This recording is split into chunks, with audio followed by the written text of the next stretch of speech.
안녕하세요. 지금이 2018년 9월 30일 오후 7시 39분을 지나가고 있네요. 먼저 지난번 시간까지 사케다 오버에 관해서 알아보고 있었고, 그 다음에 캔들의 블렌딩, 그리고 그 다음에 분해, 캔들의 분해에 대해서 알아봤죠.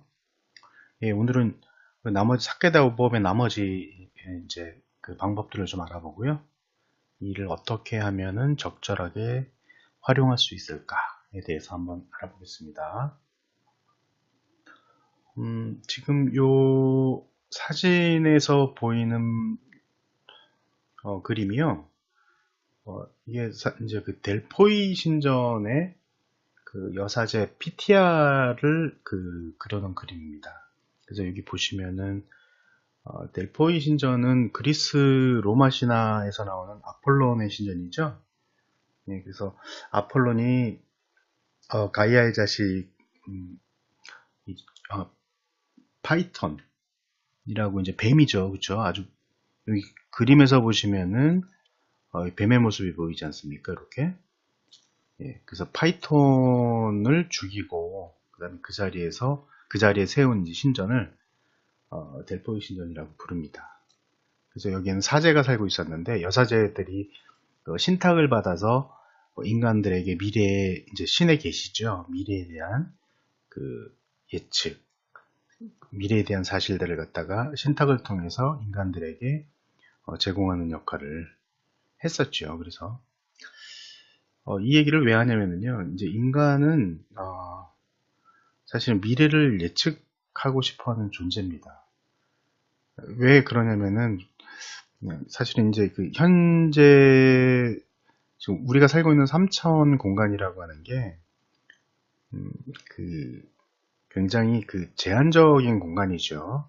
그러니까 3차원 세계에 사는 인간은 그 시간의 방향성 때문에 미래를 예측할 수가 없습니다. 시간은 과거에서부터 현재, 현재를 거쳐서 미래 이렇게 이제 흘러가고 있기 때문에 인간이 미래를 예측하기가 힘든 거죠. 그래서 이제 신의 힘을 이제 빌려고 그렇게 이제 하는 건데요. 그래서 지금 보면은 과거에서부터 현재, 미래를 거쳐서 흘러가는 시간의 방향성 때문에 사람들은 이제 미래를 예측할 때 이런 방법론을 씁니다. 이게 뭐 인문학, 철학, 역사, 과학에도 이제 모두 다 적용이 되는 얘기인데요. 일단 과거를 분석을 합니다. 그래서 과거의 분석을 통해서 지금 현재 일어나고 있는 사건들을 갖다가 해석을 해요. 그리고 이것을 기반으로 해서 다시 미래에는 어떤 일이 일어날 것이다 라고 이제 그렇게 생각을 하지요. 과학에서도 그런 이제 그 방법론이 쓰이고 있습니다. 심지어는 요즘에 이제 그 4차 산업혁명이라 그래가지고 그 굉장히 초지능성, 거기에 빅데이터까지 들어오지 않았습니까? 빅데이터를 통해서 이제 미래를 예측하는 일들이 이제 성행을 하는데요. 과거에 우리가 데이터를 모으기 힘들었을 때, 즉 과거에 대한 데이터를 모으기 힘들었을 때, 그럴 때는 제한된 데이터의 양 때문에 충분히 미래를 예측하지 못했다 라고 생각하는 사람들에게는 이 빅데이터가 굉장히 좋은 미래를 예측하는 분석 기반이 될 것이다, 분석 자료가 될 것이다, 이렇게 생각을 하는 거죠. 빅데이터는 이제 뭐 아시다시피 그 데이터를 많이 모아서요, 이 데이터를 그냥 사용을 하는 게 아니라 가공을 합니다. 그래서 일단은 그 데이터 중에 쓸데없는 가비지성 데이터들은 다 제거를 하고요.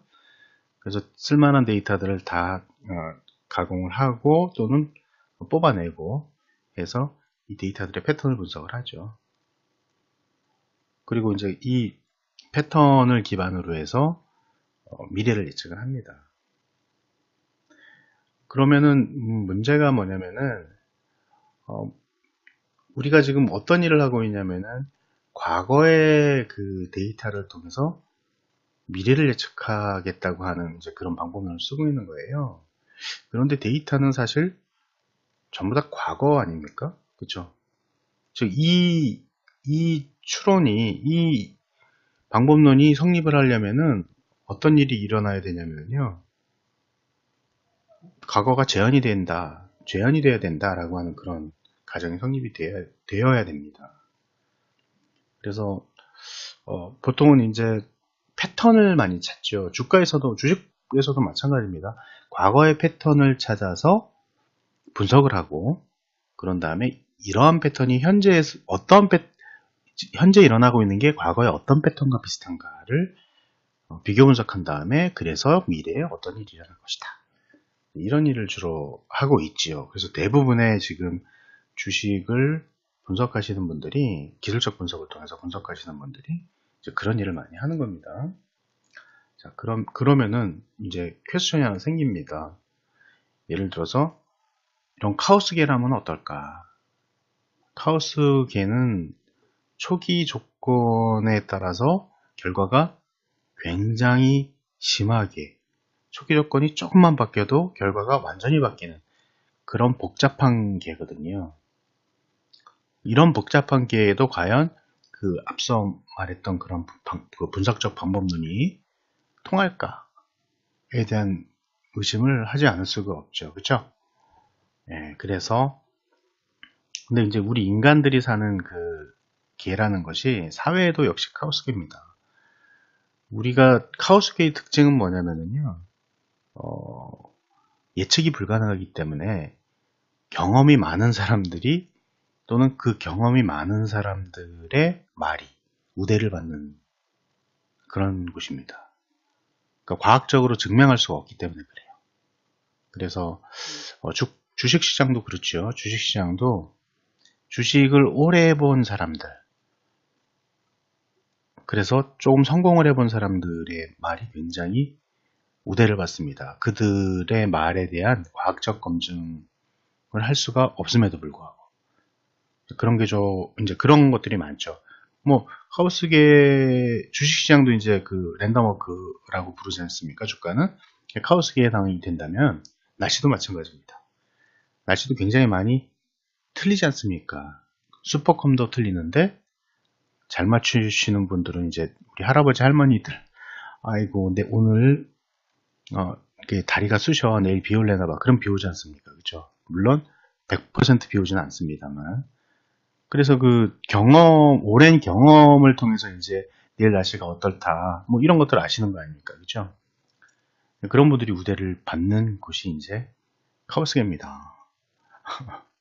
자, 그러면은 사케다 오법을 여태까지 얘기를 하고 있는데요. 왜 이런 얘기를 하냐면은 이런 겁니다. 사케다 오법에 이제 5가지 그 패턴이라고 이제 얘기를 할 수 있어요. 패턴을 가지고 이제 미래를 예측을 하고 싶은 거예요. 그런데 이제 사케다 오법에 나오는 그 패턴이 과연 미래를 정확하게 예측을 할 수 있을까? 또는 그 미래를 신뢰성 있게 예측을 하려면 어떠한 방법을 더 동원을 해야 될까? 이 얘기를 하고 싶어서 이제 그런 얘기를 꺼낸 건데요. 삼산에 대해서 이제 다시 한번 보겠습니다. 사케다오법에서 정의하는 삼산은 주가의 꼭지에서 주로 발생을 합니다. 라고 얘기를 해요. 아니면 거꾸로 얘기를 하면 주가의 꼭지에서 삼산이 발생한다는 하락할 확률이 높습니다. 이렇게 얘기를 해도 되겠죠. 그게 뭐 어퍼치나 매치나 똑같은 얘기 아닙니까? 그렇지 않습니다. 거기에 이제 핵심은 뭐냐면 결국은 주가의 꼭지라고 하는 말 자체에는요, 추세라는 그 의미가 들어가 있는 겁니다. 추세를 모른다면 꼭지를 모르고 바닥을 모르지 않습니까? 그죠? 예.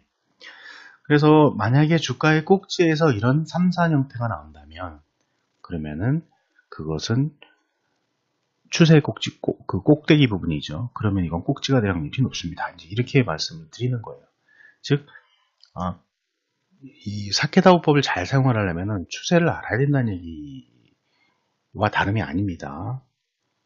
자, 지난번에 3산에 대해서 이제 이 블렌딩을 한번 해보면은 이런 슈팅스타 형태가 나온다고 했죠. 예. 보시면은 슈팅스타는 공통적인 게 뭐냐면 시가와 종가가요 거의 비슷합니다. 그런 형태죠. 자, 그래서 이제 SK 하이닉스 차트를 가지고 이제 한번 봤죠, 그렇죠? 그런 다음에 두 번째 이제 3000 반대죠, 그렇죠? 주가의 바닥에서 바닥 부분, 추세의 바닥 부분에서 그 3000이 나온다면 거기가 주가의 바닥일 확률이 높습니다. 이제 그런 얘기를 하고 있는 거예요. 이것도 역시 이제 캔들 블렌딩을 해보면은 어떤 형태가 나오냐면 햄머 형태가 나오죠, 그렇죠? 그러니까 이거는 슈팅 스타의 또 거꾸로 된 형태 아닙니까, 그렇죠? 네. 그러면 요 넥라인이라고 표현합니다. 이제 거꾸로 된 넥라인이죠. 여기를 넘어갈 때, 이럴 때 비로소 주가의 바닥이 확정이 된다. 이제 그렇게 해석을 할 수 있는 거겠죠. 그죠? 역시 여기도 시가와 종가가 비슷합니다. 다음 거를 한번 보면요. 이제 3병과 3법에 대해서 이제 나오는데요. 3병과 3법이라는, 3병과 3법은요. 아, 병자가 이게, 군사병자입니다. 사람들이 이렇게 서 있다라고. 3000이라고 잘못 써 있는데, 3법이 있는데, 이거는 추세의 진행에 대한 그런 이제 그 패턴입니다. 그래서 예를 들어서 양봉이죠. 양봉이 이렇게 나란히 3개가 있다면, 이거는 캔들 블렌딩을 하면 이렇게 장대 양봉이 되겠죠, 그렇죠? 또 음봉이 이렇게 나란히 3개가 진행된다면, 그럼 캔들 블렌딩을 하면 장대 음봉이 됩니다. 이것은 추세의 진행이라고 봐도 무방하다. 이렇게 생각을 하고 있고요. 3법은 뭐냐면은 추세의 휴식입니다. 그래서 예를 들자면은 3법인 경우에는 이게 지금 장대 양봉이 하나가 나왔고요. 그 다음에 뭐 사케다 보면 3자를 많이 씁니다. 그죠? 한 번, 두 번, 세 번 캔들이 3개의 캔들이 이렇게 요 장대 양봉 안에서 쉬고 있다가 다시 출발을 하죠. 그쵸? 장대 양봉. 그렇게 되면 추세가 요 그 3개의 3법 안에서는 추세가 쉬고 있다가 여기서 다시 진행을 한다. 여기서의 핵심도 역시 마찬가지죠. 요 고점을 넘겨야 돼요. 그쵸? 3법의 반대편 역시 마찬가지입니다. 요걸 캔들을 갖다가 좀 나눠볼게요. 이제 일단 하나, 둘, 셋, 넷, 4개의 캔들을 갖다가 하나로 묶으면 이렇게 되겠죠. 그죠? 슈팅스타 형태가 나오죠. 그 다음에 이 하락한 이 캔들을 묶으면 이렇게 햄머 형태가 나오죠. 그렇죠? 그리고 나서 그 다음 봉이 이 슈팅스타는 뭡니까? 시가랑 종가가 비슷한 형태. 역시 이것도 시가와 종가가 비슷한 형태 아닙니까? 그럼 이 사실은 슈팅스타와 그 다음에 햄머 형태는요. 이걸로 방향을 확정 줄 수는 없는 겁니다. 그런데 그 다음 봉에서 3법도 마찬가지였죠. 3법도 뭡니까? 3법도 3000 같은 경우도 이 넥라인을 깨지는 순간 깨지는 게 확정이 돼야 추세가 확정이 되는 거죠. 꼭지. 그제서야 꼭지라고 말을 할 수 있는 거죠. 반대편도 마찬가지고요. 이 3법도 마찬가지입니다. 여기 넥라인을 따지자면 이제 여기가 되겠죠. 그렇죠? 또는 여기. 이 넥라인을 돌파하는 게 확정이 돼야 추세가 쉬었다 다시 간다. 이렇게 이제 해석을 하는 거고, 역시 반대편도 마찬가지고요. 근데 재밌죠? 지금 보면은 3000도 그렇고, 3000도 그렇고, 3000도 그렇고요. 그렇죠? 또는 3법도 그렇고. 지금 추세의 변곡 부분에서는 항상 슈팅스타가 등장을 하고 있습니다. 그죠? 네. 그래서 결론적으로, 여기에 이제 사케다오법에 또 이제 30도 있고요. 그죠? 그런 게 있는데, 30은 실제로 이제 3병이나 거의 마찬가지예요. 그런데, 30 같은 경우에는 공짜가 이제 영어로 치면 갭이라고 하는 게 갭이 3개가 생기면 주가의 과열을 의미한다. 뭐 이렇게 이제 해석을 하는 거고요. 즉 그걸 갖다가 캔들 하나로 그리자면 뭐가 됩니까? 굉장히 긴 장대 양봉이 되겠죠. 그렇죠? 네, 그래서 사케다오법 보면은 캔들만으로는 추세를 확정해 줄 수 없고 추세랑 연관해서 해석을 해야 된다. 이제 그런 통찰을 얻을 수가 있어요. 실제로 그 보조지표들이 1950년대 이후에 이제 개발이 되면서요. 그 기계가 발달이 되고, 그 다음에 HTS가 발달이 되면서 굉장히 편리하게 보조지표를 이용을 할 수 있었거든요. 그쵸? 그런데 보조지표가 너무 편리하게 제공이 되다 보니까 사람들이 그 가격, 그러니까 주식시장의 실제적인 현상인 가격에 대한 그런 관찰이 좀 무뎌졌습니다. 보조지표만 가지고 하다가 어떤 얘기를 하냐면